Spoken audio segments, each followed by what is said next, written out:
안녕하세요. 배신의 장미입니다. 오늘은 예상치 못한 남편의 퇴직으로 결혼 생활에 어려움을 겪었다는 사연자분의 이야기입니다. 사연자분의 남편은 회사에서 권고사직을 당했다는데요.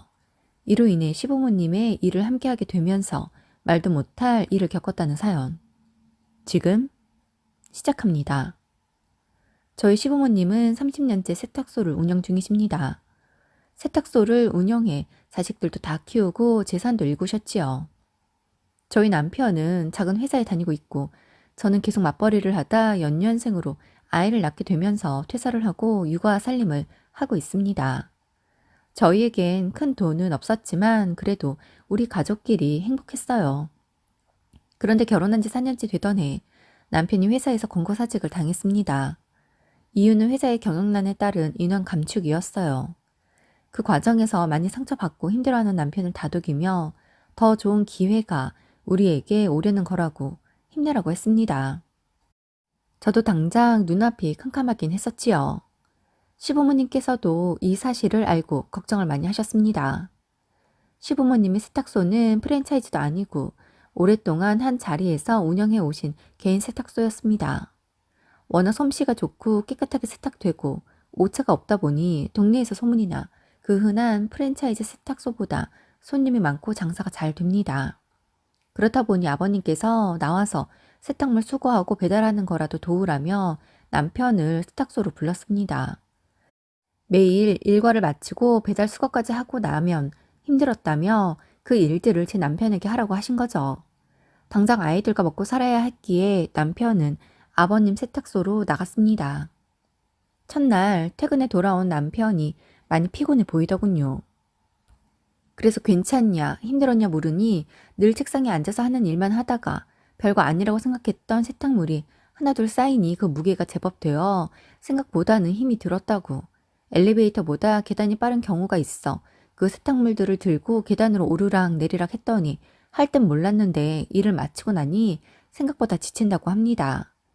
그래서 시부모님은 매일 저녁 7시까지 일을 하고 이후 배달 수거까지 평생 해오신 거 아니냐고 정말 대단하신 것 같다고 하니 자신도 새삼 그런 생각이 들어 생각이 정말 많은 하루였다고 합니다. 남편은 매일 아버님 세탁소로 출근을 했습니다. 쉬는 날은 딱 하루, 일요일이었어요. 토요일엔 배달 수거를 하지는 않았지만 세탁소는 운영을 했고 아버님께서 나와서 잔심부름이라도 해야 월급을 주겠다고 하셨다고 합니다. 이전엔 주말이면 우리 가족끼리 당일치기이든 1박 2일이든 여행도 다니고 했지만 이젠 그러긴 힘든 상황이 되었네요. 그래서 남편이 어렸을 때 기억에 부모님과 여행 다닌 기억이 하나도 없다고 했나 봅니다. 당장은 서운해도 지금은 어쩔 수 없는 상황이니 우리 가족이 현명하게 이겨내고 버티는 게 맞다고 생각했어요. 남편은 세탁소에서 일을 하면서도 계속 구직 활동을 했습니다. 그런데 나이가 30 중반이 되어서인지 이력서를 넣어도 선뜻 연락 오는 곳이 없었습니다. 면접을 가도 결국엔 연락이 오지 않더라고요. 그로 인해 자존감이 많이 떨어진 남편이 안타까웠습니다. 시어머니와 통화할 일이 있어 이런 이야기들을 하며 옆에서 보기 안쓰럽다고 하니 어머니께서 세탁소 일을 배우게 해보는 건 어떨까 싶다고 합니다. 그런데 그게 쉬울까요? 기술이 있어야 하는데 말입니다. 그래서 저는 잘 모르지만 옆에서 보시기에 그이가 배울 수 있을 것 같냐고, 잘 할 것 같냐고 물었어요. 그러자 어머니께서 원래 어려서부터 손재주가 좋고 눈썰미가 있던 사람이라 종종 나와서 일도 거들어 봤었기에 어깨 너머로 봐온 게 있을 거라고. 지금부터 준비해서 세탁 기능사 자격증을 따면 더 자신감이 생길 거라고 합니다. 그러면서 시부모님께서 넌지시 이야기해 보시겠다고. 같이 일하다 나중에 실력이 혼자 해도 될 정도로 늘면 혼자 창업해도 되지 않겠냐고 하십니다. 어머님과 나눈 이야기에 대해 남편에게 따로 내색은 하지 않았습니다. 시부모님과 이야기 나누어 보고 남편이 어떤 결단이 서면 제게 이야기하지 싶었거든요. 그리고 얼마 후 남편이 시댁으로 합가를 하자고 합니다. 세탁 기술을 배운다는 말이 아닌 이건 무슨 얘기인가 싶어서 갑자기 왜 그런 생각을 했냐고 물었습니다. 그러자 남편이 하는 말이 시부모님에게 세탁 기술을 제대로 배워보려고 한다고. 그런데 막상 그렇게 마음을 먹고 나니 아침에도 시부모님보다 먼저 나가 그날의 시작을 자신이 준비해 두고 아버님이 출근해서 가장 먼저 하시는 일부터 퇴근하면서 마무리 짓는 것까지 모두 봐야 일을 제대로 배울 수 있지 않겠냐고 합니다.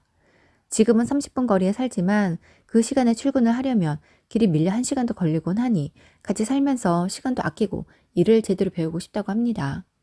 그래서 그 근처로 이사를 가는 건 어떻냐고 하니 지금 우리 상황이 어렵지 않냐고, 그러니 집을 팔아 통장에 묶어두고 생활비 쓰고 하는 게 나을 것 같다고 합니다. 솔직히 너무 고민이 되었어요. 그런데 아직 아이가 2살, 3살이라 저도 당장에 일을 하기가 쉽지 않았기에 선택의 여지가 없다고 생각했어요. 절망하지 않고 열심히 살아보려는 남편이 고마웠고 그런 아들 부부를 끌어주려는 시부모님에게도 감사했습니다. 저희는 1달 만에 시댁으로 합가를 했습니다. 시부모님 댁은 세탁소 옆 신축 빌라입니다. 원래 세탁소 위에 사셨다가 그 옆으로 이사를 가셨지요.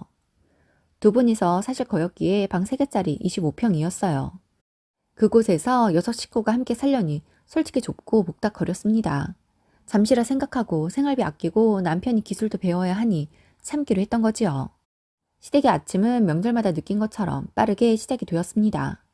매일 새벽 6시에 모든 식구들이 일어납니다. 어머님, 아버님이 동네 뒷산에 다녀오시는 동안 전 아침을 준비하지요. 시부모님이 돌아오시면 씻고 아침을 드십니다. 그리고 8시 반에 세탁소 문을 여십니다. 모두 출근하고 나면 전 집안일을 하고 아이들을 봅니다. 아이들을 당장 어린이집에 보내지 않는 건 정부에서 어린이집을 보내지 않는 아이들에게 주는 수당이라도 더 받기 위해 힘들지만 조금만 더 내가 끼고 있어보자 하고 있는 거죠. 그렇게 연년생 아이들 사이에서 집안일을 하며 점심을 만들어서 세탁소로 가져다 드려야 했습니다.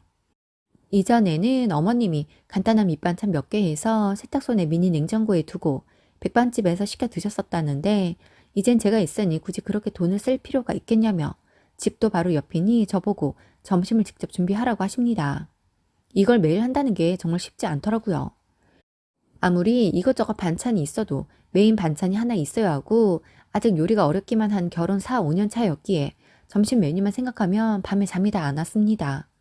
솔직히 점심만이 아니었지요. 삼시세끼와 집안일 모두 제 차지였으니까요.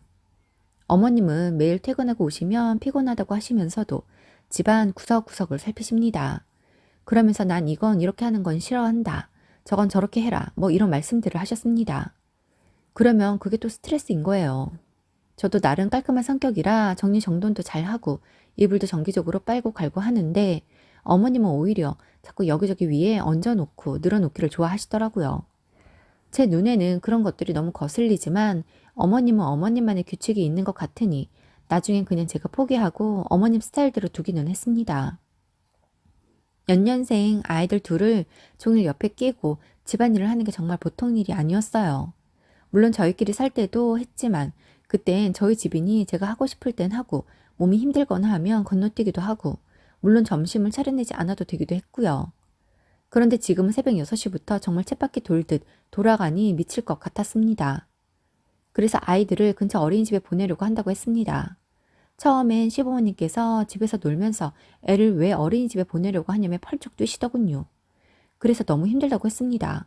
그러자 어머니께서 자신은 애들 둘 세탁소에 데려다 놓고도 일을 했었는데 그게 뭐 어렵냐고 하십니다. 눈물이 뚝뚝 났어요. 저는 너무 힘들었거든요. 하루 종일 제 시간이라곤 없었습니다. 시부모님과 남편은 퇴근하고 오면 각자의 방식으로 휴식을 취하지만 전 그 시간에 남은 집안일을 하고 아이들 둘 씻기고 놀아주고 재우다 보면 다시 다음날 새벽 6시였습니다. 앞으로도 계속 이렇게 지내야 한다는 것에 서러워 눈물이 펑펑 나더군요. 그렇게 우는 절 보고는 시부모님은 유난이라고 하셨고 남편은 난감해 하더니 아이들은 제가 키우는 것이니 저보고 알아서 하라고 합니다. 그렇게 전 근처 어린이집에 아이들을 보내었습니다. 처음엔 아이들 둘 적응시키느라 그게 더 힘들긴 했지만 1달 정도 지나니 얼추 적응을 해 시부모님과 남편 출근하고 아이들 어린이집 가고 나면 커피 한 잔을 마실 여유가 생겼습니다. 점심을 만들 때도 아이들이 절 자꾸 부르지 않아 요리를 태울 일도 반찬을 담다 엎을 일도 없었어요. 아이들이 어린이집에 완벽 적응을 하고 난 어느 날, 그날도 점심을 챙겨 세탁소로 갔고 식사를 다 하셨기에 그릇을 챙겨 집에 가려는데 어머니께서 설거지만 하고 잠시 다시 오라고 하십니다. 그래서 왜 그러지? 하면서 우선은 알겠다고 했어요. 설거지를 하고 세탁소로 가니 어머니께서 몇 군데 배달 좀 하고 오라고 합니다. 그래서 그건 남편이 하는 일이 아니냐고 하니 요즘 일 배우느라 정신이 없는데 배달할 시간에 기술을 하나 더 배우는 게 낫지 않냐며 저보고 배달을 하고 오라고 하는 겁니다. 찾기 어려운데 보내는 게 아니라고 요 앞 아파트에 배달 몇 개 다녀오라는 거라면서 돈도 잘 받아오라고 하시네요. 솔직히 좀 그랬어요. 그래서 남편에게 눈으로 신호를 보내니 남편이 다녀오라는 듯한 제스처를 보이네요. 싫으면 안 하면 되는 건데 그땐 왜 그렇게 시부모님이 어렵기만 했는지 아마도 저희가 얹혀 산다는 그 상황 때문에 한없이 제가 작아져 제 목소리를 내지 못했던 것 같습니다. 아무튼 그날 첫 배달을 했지요. 많지는 않았지만 그 옷들을 들고 오르락 내리락 하는데 그간 해보지 않은 일들이라 그런가 어색하고 낯설고 뭔가 괜히 그랬습니다. 하지만 남편도 열심히 살고 있고 시부모님도 우리 먹고 살게 해주시려고 그러는 거지 싶어서 참았습니다. 그땐 그래야 했습니다. 그렇게 저의 점심시간 이후 배달 수거 일이 시작되었고 제가 해야 하는 일이 하나 추가되었던 거죠. 남편은 매월 150만 원의 월급을 받았습니다. 솔직히 만족스럽지는 않았어요. 8시 반부터 저녁 배달 수거까지 하고 나면 밤 9시나 돼야 끝나는데 월 150이었으니까요. 그래서 남편에게 넌지시 이야기를 하니 우리가 부모님 집에 얹혀 살며 세이브되는 부분도 많지 않냐며 이 정도면 충분하지 않냐고 합니다. 에휴, 그 돈 기본적인 생활비에 나가고 나면 거의 남지도 않아요. 우리도 모아야 세탁소도 차리고 다시 분가도 하는데 이 사람이 생각이 있나 싶었습니다. 남편은 세탁기능사 시험에 3번이나 떨어졌습니다. 아버님은 그걸 따지 않으면 창업을 시켜주지 않으실 거라고 했고요. 남편은 계속 떨어지고 프랜차이즈 세탁소라도 운영해볼까 했는데 말을 꺼냈다가 정말 불호령을 제대로 맞았었지요. 그렇게 답답한 날들이 계속되던 와중에 이후 어머님이 이사를 갈까 싶다고 하십니다. 그래서 어머님이 이사를 가시면 우리는 작아도 근처로 분가를 하면 되겠다 싶었어요. 그런데 어머니께서 아가, 우리 이 집에서 6이 지내기 너무 좁잖아. 그래서 말인데 요 옆에 40평대 아파트 받았거든. 거기 가면 방도 4개이고 더 넓어지니 나을 것 같은데 네 생각은 어떠니? 두 분이서 사시는데 40평대로 이사 가면 관리하기 힘들지 않으시겠어요? 아, 왜 둘이 살아? 우리 6이서 살 건데. 그래서 말인데 너희 집 뺐던 돈 그것 좀 다오. 그거 보태면 대출 많이 안 받고 저기서 살 수 있을 것 같아. 그 돈을요? 그건 안 돼요, 어머니. 그 이 세탁소도 차려야 하고 저희도 계속 얹혀 살 수 없으니 분가해야죠. 아이, 물론 지금이야 얹혀 사는 거지만 저 집 살 때 너희가 돈 보태면 같이 사는 거지. 그게 왜 얹혀 사는 거니? 내가 일하다 중간에 가서 집 몇 채 보고 왔는데 딱 마음에 드는 곳이 있더라고. 아무튼 너도 그렇게 생각하고 있어. 남편에게 생각을 물었습니다. 전 이 상황이 납득이 되지 않았어요. 그래서 남편에게 세탁소 일을 계속할 생각이 있냐고, 창업할 생각은 있냐고 하니 생각보다 어렵다고 그냥 아버님 밑에서 일을 하고 싶다고 합니다. 그 말에 어이가 없더군요. 그러면 애들도 커 가는데 언제까지 이렇게 살 거냐고. 한 달에 150만 원 벌어서 우리 어떻게 사냐고 했어요. 물론 제가 일해도 되지요. 하지만 지금과는 다른 상황이 필요했습니다. 시댁 살림까지 다 하면서 애들도 키우면서 일까지 할 자신이 없었어요. 아니, 하고 싶지 않았어요. 전 절대 집 정리한 돈은 드리지 못한다고 했습니다. 그러자 어머니께서 아니, 너희가 지금 누구 덕에 그래도 이만큼 사는 건데 너는 왜 멀리 보지 못하고 지금 당장만 보고 그러니? 나중에 이 세탁소 누구 거 되겠어? 다 네 남편 거야. 우리 세탁소에 옷 맡기려고 옆 동네에서도 올 정도야. 이 정도 자리 잡은 세탁소 물려받으려면 그 정도도 못하니? 나중에 그 집 누구 거 되겠어? 그것도 우리 죽으면 다 결국 너희 거야. 나라면 하루에 12번도 더 절이라도 하겠다. 우린 정말 맨 땅에 헤딩하면서 살아왔는데 그만큼을 깔아준데도 그걸 못 견뎌서 이러니 요즘 애들 참 문제야. 어머니, 전 단순히 같이 살아서만 싫은 게 아니에요. 그 생활력 있던 사람이 부모님이랑 같이 살고 나서 그냥 애가 됐어요. 부모님 세탁소에서 일하고 나더니 열심히 하려는 의지도 안 보여요.